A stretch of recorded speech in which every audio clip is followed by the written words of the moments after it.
రవి గారు welcome sir. Hello sir, ఆంధ్రప్రదేశ్లో జగన్మోహన్ రెడ్డి గారి తల్లి గారు ఒక లేఖను రిలీజ్ చేశారు, విజయమ్మ గారు. అంటే అప్పట్లోనే రాజశేఖర రెడ్డి గారు అన్నట్టుగా ఆ లేఖ భాషిస్తూ ఉంది. ఏంటి సార్ అంటే అప్పట్లో మనం చూసాం, అంబానీ ఫ్యామిలీలో ఆస్తి తగాదాలు వచ్చినప్పుడు వాళ్ళ మదర్ కోకిలాబెన్ గారు ముఖ్య పాత్ర పోషించారు. ఇప్పుడు అసలు కథ మొదలే అక్కడ అవుతున్నట్టుంది. ఏంటి సార్, ఎలా ఉండబోతుంది? అంటే నిజంగా మీకు గుర్తురావడం సహజమే, కానీ ఏ కుటుంబాల్లో అయినా ముఖ్యంగా బాగా డబ్బు కలిగిన, మీరు చెప్పినేమో లక్షల కోట్ల కుటుంబం అని, వీళ్ళకు వేల కోట్లు ఉండొచ్చు. ఏదైనా కానీ ప్రమోద్, మహాభారతము రామాయణం కాలం నుంచి కూడా ఎవరు రాజ్యం ఏలాలి, ఎవరికి పట్టాభిషేకం జరగాలి, ఇదే కదా ప్రాథమికమైన సమస్య. విజయమ్మని హఠాత్తుగా ఇది విడుదల చేశారు. దీనికంటే ముందు మొన్న ఎన్సిఎల్టీ ఇచ్చినటువంటి విచారణ చేపట్టి వాళ్ళు 29కో ఏదో వాయిదా వేశారు న్యాయమూర్తి గారు. అంటే ఆ సరస్వతి సిమెంట్స్లో వాటాలు ఎవరివి, ఇంతకుముందు ఇచ్చిన డబ్బు ఏంటి, ఇట్లాంటి ప్రశ్నలు అక్కడ కోర్టులో వచ్చాయి. ఇక్కడ విజయమ్మ, షర్మిల, జగన్ వీళ్ళ వాదనలు భిన్నంగా ఉన్నాయి. అయితే ఆమె నిన్న నోట్ విడుదల చేసిన తీరు మటుకు ఆసక్తిగా ఉంది. కోకిలాబెన్ ఏమో పెద్ద కుటుంబంలో ఆస్తులు తగాదా వస్తే ఆమె ఏదో పరిష్కారం చేశారు. ఇక్కడేమో రాజశేఖర రెడ్డి అర్ధంతర హఠాత్తుగా అనూహ్యంగా ఒక ప్రమాదంలో ఆయన చనిపోవటం వల్ల, ఇంకా తర్వాత ఒక 6 నెలలకు జగన్మోహన్ రెడ్డి పూర్తిగా ఆయన పార్టీ స్థాపించి పార్టీ నాయకుడై ఇంకా ఆయన ఇది నెక్స్ట్ లెవెల్కి వెళ్ళిపోయాడు. సో అప్పటి నుంచి సమస్య ఉంది. అయితే 2009లో ఆయన చనిపోతే 2019 వరకు వీళ్ళ మధ్య ఇటువంటివి ఏమీ రాలేదు. 2019లో జగన్ ముఖ్యమంత్రి అయితే ఆ తర్వాత కూడా 3 ఏళ్ల తర్వాత సమూహాలు బయటకు వచ్చాయి. అవి కూడా అనేక రూపాల్లో, మీడియా కథనాల రూపాల్లో ఇట్లా. సో వీటి అన్నిటి మీద ఏం చెప్పాలి అనేది ఒకటే ప్రశ్న. విజయమ్మ గారు ఈ లేఖలో చెప్పేది ఏంటి, రాజశేఖర రెడ్డి మన ఆస్తులన్నీ కూడా నలుగురు మనవలు మనవరాళ్లకు సమానంగా పంచబడాలి, అంటే కూతురు పిల్లలు కొడుకు పిల్లలకు సమానంగా వాటాలు రావాలి అని ఆయన చెప్పారు. కానీ జగన్మోహన్ రెడ్డి మాత్రం అలా కాకుండా వీటిని పరిష్కారం చేసుకోవడం కోసం అప్పుడు కొంత క్యాష్ ఇచ్చి, ఆ తర్వాత ఈ వాటాలన్నీ నా పేరుతో పెట్టి ఇదేదో తను చొరవ తీసుకొని తను సహాయం చేయడానికి పెట్టినట్టుగా ఆయన మాట్లాడుతున్నారు. నిజానికి ఇచ్చినటువంటి డబ్బు సహజ న్యాయంగా షర్మిలకి ఎట్లాగూ రావాల్సిందే, డివిడెండ్ కింద వాటాదారు కాబట్టి. నా పేరుతో పెట్టింది కూడా నా దీనికి అజమాయిషీకి పెట్టారే కానీ తర్వాత ఏదో ఆయన చెప్పినట్టు చేయటానికి కాదు. ఇట్లా అంటే జగన్ చెప్పిన వాదనను ఆమె పూర్తిగా అవాస్తవం అని ఆమె చెప్తూ ఉన్నారు. ఇంకా మూడోది, రాజశేఖర రెడ్డి ఇప్పుడు లేరు. రాజశేఖర రెడ్డి అప్పుడు చెప్పారు సమానంగా పంచబడాలని అని అంటున్నారు ఆమె. ఇందులో ఏది తీసుకున్నా కానీ వీటికి ప్రామాణికమైన కొలబద్దలు ఎవరు నిర్ణయిస్తారు? అప్పుడేమో కరెక్ట్గా ఎన్నికల ముందు ఆ చర్చ జరగడం వల్ల అప్పుడు ప్రతిపక్షాలు ప్రత్యర్థి మీడియా ఒక విధంగా రాసింది. ఇప్పుడు కూడా చాలా రాజకీయ సమస్యలు ఇవన్నీ ఉండగా హఠాత్తుగా ఈ లేఖ రావడంతో ఈరోజు కనుక మీరు పత్రికలు చూస్తే, మీడియా చూస్తే ఇదే చాలా తల్లికి చెల్లికి అన్యాయం చేయటం ఇట్లాంటి అంశాలు. ఇక్కడ ఒకటే మీడియాలో ఏం రాసినా, లేకపోతే తల్లులు చెల్లులు అన్నలు ఎవరేం మాట్లాడుకున్నా కోర్టులు మాత్రమే దీన్ని తేల్చగలుగుతాయి. కోర్టులు కూడా తలదూర్చాల వద్ద కోర్టులు నిర్ణయించుకుంటేనే. ఉదాహరణకి సరస్వతి సిమెంట్లో వాటాల బదలాయింపు మీద కేసే ఇప్పుడు 2 ఏళ్ల నుంచి ఏం తేళ్ళ. కోర్టులు స్టే ఇచ్చాయి, మార్చాయి, ఇదంతా చేస్తున్నాయి. కాబట్టి ఇక్కడ 2 మౌలిక ప్రశ్నలు వస్తాయి. ఒకటి, రాజశేఖర రెడ్డి అప్పుడు అలా చెప్పారా లేదా అన్నదానికి ఏమీ ఆధారాలు, డాక్యుమెంటరీ ఇదేమి ఉండదు, మాట తల్లి మాట.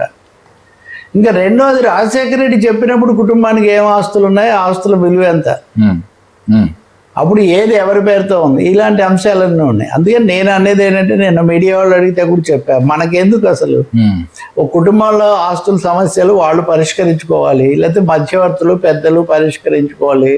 ఇవి 2 కుదరకపోతే న్యాయస్థానాలకు వెళ్ళాలి. కాబట్టి ఇది చాలా కుటుంబాల్లో చూస్తాము.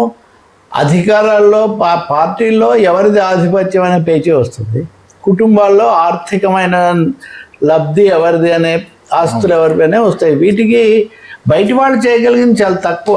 అలాగే ఎవరి పక్షం తీసుకోవాలి అంటే కూడా ఎవరి పక్షం ఎందుకు తీసుకోవాలి? ఉదాహరణకు షర్మిల 2019 వరకు జగన్మోహన్ రెడ్డి పక్షానే ఉన్నప్పుడు ఆయన తరఫున ప్రచారం చేసినప్పుడు వీళ్ళెవరు అప్పుడు బలపరచారు కదా ఇప్పుడు. సార్ ఒక్క చిన్న ఇంట్రడక్షన్, అసలు రాజశేఖర రెడ్డి గారు చెప్పారో చెప్పలేదో పక్కన పెడితే అసలు మహిళల సమాన హక్కుగా చూసుకున్నప్పుడు రెండు ఈక్వల్ పార్ట్స్ గానే ఉంటాయి కదా. నేను అక్కడ అదే మీకు చెప్తున్నా, చిన్న తేడా. సమాన హక్కు ఉమ్మడి ఆస్తుల్లో, ఏది ఉమ్మడి ఆస్తి? ఓకే, అప్పటికి ఇప్పుడు ఉదాహరణకు సాక్షి సంస్థలు పెట్టారు, అది ఉమ్మడిగా పెట్టారా? ఎందులోంచి మామూలు ప్రతి ఇంట్లో ప్రతి కుటుంబంలో వచ్చేదే అది నేనే తెచ్చాను, లేకపోతే మా అత్తగారి దగ్గర తెచ్చాను, లేకపోతే నా పొలం అమ్మి తెచ్చాను, నా వాటా అమ్మి తెచ్చాను, ఇట్లాంటివి చెప్తూ ఉంటారు. ఇంకోటి కూడా ఇవి రాజకీయంగా కూడా వివాదాస్పదమైన ఆస్తులు. ఉదాహరణకు సాక్షి రాజశేఖర రెడ్డి బతికొనగానే పెట్టారు, తర్వాత పెరిగింది. కానీ అప్పుడు ప్రతిపక్షాలన్నీ కూడా రాజశేఖర రెడ్డి మీద రాష్ట్రపతికి మెమోరాండం ఇచ్చాయి, దీని మీద చర్య తీసుకో. ఇప్పటికి కూడా సాక్షి ఇలా పెట్టారు అలా పెట్టారని అంటుంటారు. సో ఒకవైపున ఆస్తుల యొక్క స్వభావం మీదేమో విమర్శలు చేసుకుంటారు, ఇంకా అన్యాయంలో న్యాయంలాగా అదే అందులో న్యాయంగా ఎవరికి ఎంత వాట రావాలి అని మాట్లాడడం అనేది ప్రతిపక్షాలు. ఇప్పుడు ఆమె ఒక పార్టీకి రాష్ట్ర అధ్యక్షురాలు కూడా, అంతకుముందు ఆమె ఇంకో సొంత పార్టీ. సో కుటుంబాల్లో చూసినా రాజకీయంగా చూసినా ఆమెకున్నది తల్లి కూడా ఆమెతో ఉన్నారు. ఆమె కూడా ఏం చేశారు, సరిగ్గా ఎన్నికలప్పుడేమో మళ్ళీ కొడుకు పోయిన దగ్గరగా జరిగారు. కాబట్టి ఇప్పుడు ఈ లేఖలో కూడా ఏమంటారు, చివరికి జగన్ న్యాయం చేస్తాడనే ఇది చూడండి, చాలా ఆసక్తికరంగా లాయర్ సంతకంతో సహా విడుదల చేశారు. మీడియా నోటుకి ఇవన్నీ అక్కర్లేదు. ఓకే. సో ఈ లేఖలో కూడా ఆసక్తికరమైన విషయం ఏమంటే ఆమె జగన్ ఏమంటలేదు, జగన్ అన్యాయం చేయడం నేను ఆశిస్తున్నాను అంటున్నారు. ఇవన్నీ ఆమె చెప్పేదానికి వైఎస్ఆర్సీపీ కార్యకర్తలు సోషల్ మీడియా ద్వారా మాట్లాడుతున్నారు.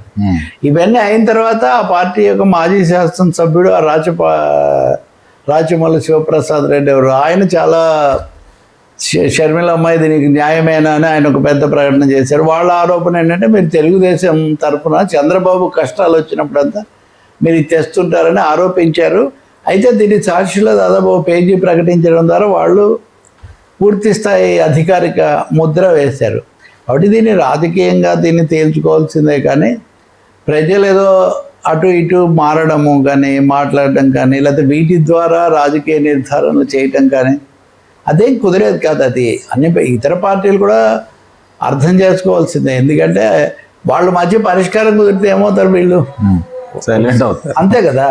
వాళ్ళు పరిష్కారం చేసుకొని మేమంతా ఒకటే అని రేపు ప్రకటించారనుకోండి, కలతలన్నీ చెదిరిపోయాయని, అప్పుడు మళ్ళీ నెగిటివ్గా ఆ రోజు ఏమన్నామని పాత వీడియోలు తీయాలి. వీటి వల్ల ఒరిగేది లేదు, తరిగేది లేదు. మనం ప్రజా సమస్యలు 10 మందికి సంబంధించిన అంశాల మీద చేయాలి తప్ప రాజకీయమైన ఆస్తులు, వివాదాస్పదమైన ఆస్తులు, వాటి గురించి ప్రజల సమయాన్ని దృష్టిని మళ్లించడం శుద్ధదండగా. వ్యక్తిగత కుటుంబ సంబంధమైన సమస్యలు అలాగే ఉండాలి. ఎందుకు నేను ఈ మాట ఇంతగా చెప్తున్నానంటే, ఇప్పుడు నేను చెప్పిన శివప్రసాద్ రెడ్డి జగన్కు సమాధానం ఇవ్వడం కోసం చంద్రబాబు కుటుంబంలో ఆయన చెల్లెల ఆస్తి ఆయన ఆస్తి అని ఏదో చెప్తున్నాడు. దాంట్లో మీ దాంట్లో వాళ్ళకి వాటా ఇస్తారా లేదా అది కూడా మనకు అనవసరమే.